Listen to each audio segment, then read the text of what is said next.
Welcome back. Thanks for being here. My name is Sarah, and in today's video, I'm taking a reference photo from one of my favorite places on earth, Scenic Beach, which I have painted several times before. Feel free to check back on some of my previous videos from last year. But today's reference photo is a little different in that it has a lot of yellow, which I usually avoid in my reference photos because when I mix yellow with blue, I get green, and I don't really want a green sky in my landscape. So my attempt today is to paint a landscape using more yellow than I'm usually comfortable with and coming away with a painting that I'm happy with. So let's get started. So I'm starting today by doing an entire background in wet and wet. So I'm wetting my entire paper that I've taped down. This is Arch's 140-pound cold press paper, which is my go-to for painting. And then I'm going to do a background of the sky and its reflection in the water. So I'm starting with some yellow mixed with some Naples yellow. And my plan is to put down the yellow and then to put down the blue, but to leave a bit of wet paper in the middle so that they will do the mixing themselves and that I don't unintentionally blend the yellow and blue together. Now I'm doing a bit less yellow than actually is in this reference photo, just because that's how it ended up happening. And I am trying to do kind of like a dull blue. So I'm using indigo in my sky up here and just trusting that the water will kind of blend these. Okay, don't touch it. And then the same for the bottom. I mean, it wouldn't be the end of the world if I had green in my sky. It's just like not typical and it's not what I'm seeing in the photo, so I don't want it to happen. I took all the pigment off my brush, and now I'm just like gently coaxing some of that blue sky back up. Careful. Looking back at this, I'm like, Sarah, careful. She can't hear me. So I also see in the reference photo that there is some darker above, like closer to the mountain line. So I'm putting in some of that. And yeah, you know what? It is turning a little bit green. But I think because I'm using indigo and I'm not using like a stronger blue, that maybe we're going to get away with it. We shall see. I think I decided that green in the water is permissible, but green in the sky is not. I don't want it. Although maybe I'm limiting myself. Maybe I need to expand my color choices. And now I'm going in before everything's completely dry. And with a smaller brush, I'm doing these kind of diagonal squiggle waves. My intention was not to do my go-to wave technique, although I do kind of end up doing it to an extent. And if you don't know what I'm talking about, my worms with eyeliner technique, you can go to my waves tutorial playlist, and there's some good ones there that you can check out of how I make realistic looking waves. So in the reference photo, the water is moving diagonally down to the left of the photo, but then at the top I had it be horizontal. And I was like, okay, well, I need them to meet in the middle. So we're going to kind of make it horizontal up at the mountains and then coming down at an angle. Sure.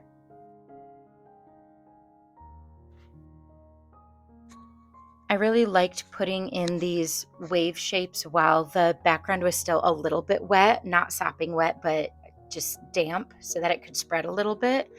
I kind of almost wished I had just left it and didn't add more detail, but I really go for it once again.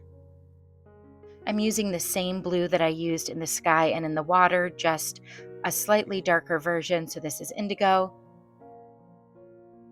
And by darker version, I mean I don't use as much water on my brush so that when I go to get the paint, it is more pigment and less water. And so it is just darker. You can see right there, especially.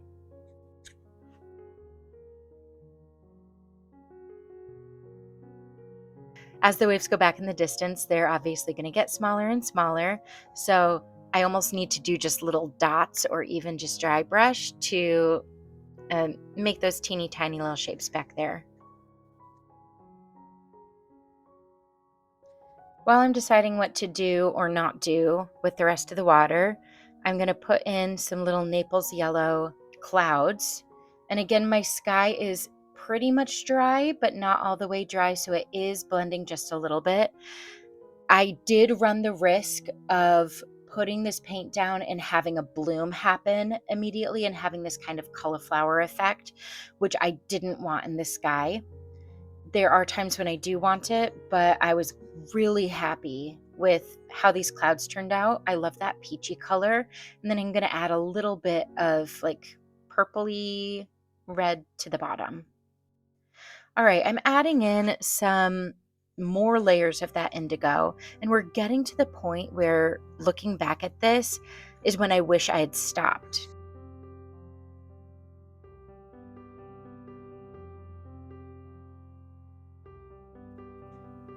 Okay, so I am hoping that by adding this like purpley color to the tops of the clouds that it makes it look like they're getting illuminated from the bottom because this is a sunset. And I think it mostly worked.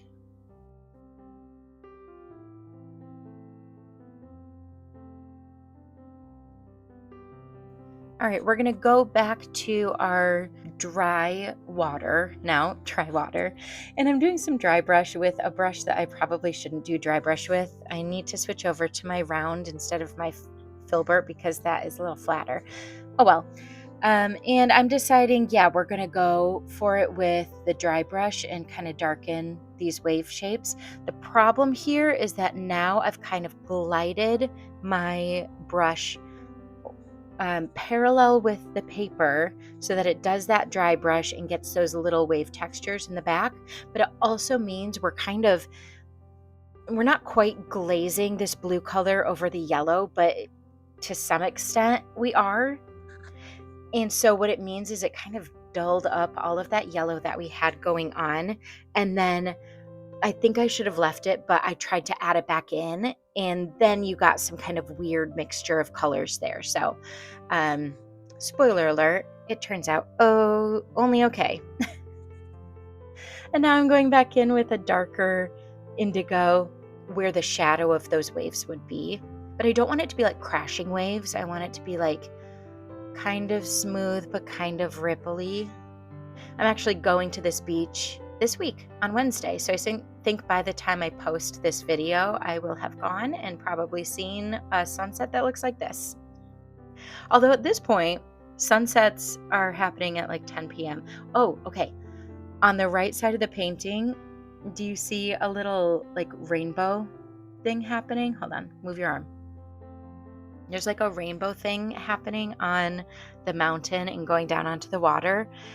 Because I'm painting this in my back room and I have one of those like crystal window hangy things, and they make these like rainbow glitters on my wall, and my cat is baffled every time he sees that. I also have one of those disco balls hanging, so we have like these sparkles all over the place, and I'll point it out to Charlie, my cat, and he'll just meow so much to be like, "Do you see this? Do you see what's going on?" And I'm like, "Yeah, dude, I did it on purpose." He's like, "Oh my gosh, I've never seen something so astounding." Anyway, that's really cute. It's not part of the painting, that little rainbow, but I think it stays there for a good chunk. Oh, she's going hard with the waves. Okay. Yeah, get after it. I am doing like kind of drier paint than I normally do too, so you can see a little bit of that texture. Okay. I love how I'm watching this as I'm recording the audio and being as in the dark about what's going to happen next as you are. Your own little commentator's box. Is anyone watching the World Cup right now? I don't normally follow soccer, but it's been pretty fun watching the games. And I live in Seattle, so it's been full madness, you guys, full madness. To keep things cohesive, I'm just using the same indigo color to do my mountains. And so really I'm only using about 3 or 4 colors in this painting. 4 or 5 maybe. But it is nice just to have a limited color palette because it all goes. And because I'm doing the mountains darker than the sky or the water, if there was like yellow that was behind there, it's going to get covered up. So there are a couple of layers of mountains here. And so, ooh, okay, we're putting in some ultramarine blue. Okay, here is what I mean by like, I probably didn't need to do this, but I went back in with some of that Naples yellow and tried to add in some of that yellow back in. But then is it too muddy? That's kind of what I think. I think it might have gotten too muddy and not like bright and soft. What do you think? Chat, am I cooked? Or okay, I don't know what the other terminology is. I've been away from middle school students for 2.5 weeks now, and I forgot all the slang. Sorry, guys. I'll brush up. Yeah, I'm gonna say I think this was a mistake. I just wanted yep, wow. I just wanted that sunset ripple to be on the water, but over top of the indigo, it just isn't as vibrant. There's a little bit of a lighting shift here, so if the orange looks a little bit different, it's just because my ring light turned off.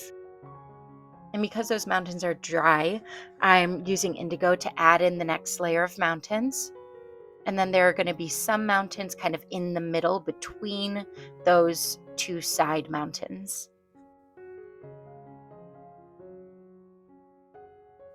You know what, guys? On second thought, I like the water. It's not my best work, but it is my most medium work. You know? And that's not so bad.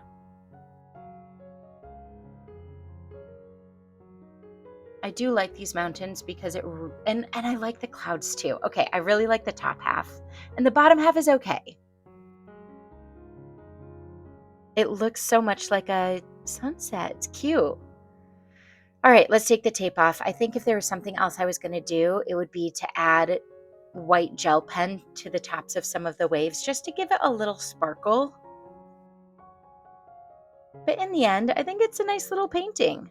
And it only took about 25 minutes. Anyway, I really encourage you to try painting some landscapes of photos that you've taken or places that you've been. It's so meaningful to paint places that you know and love. Anyway, see you next time. Bye.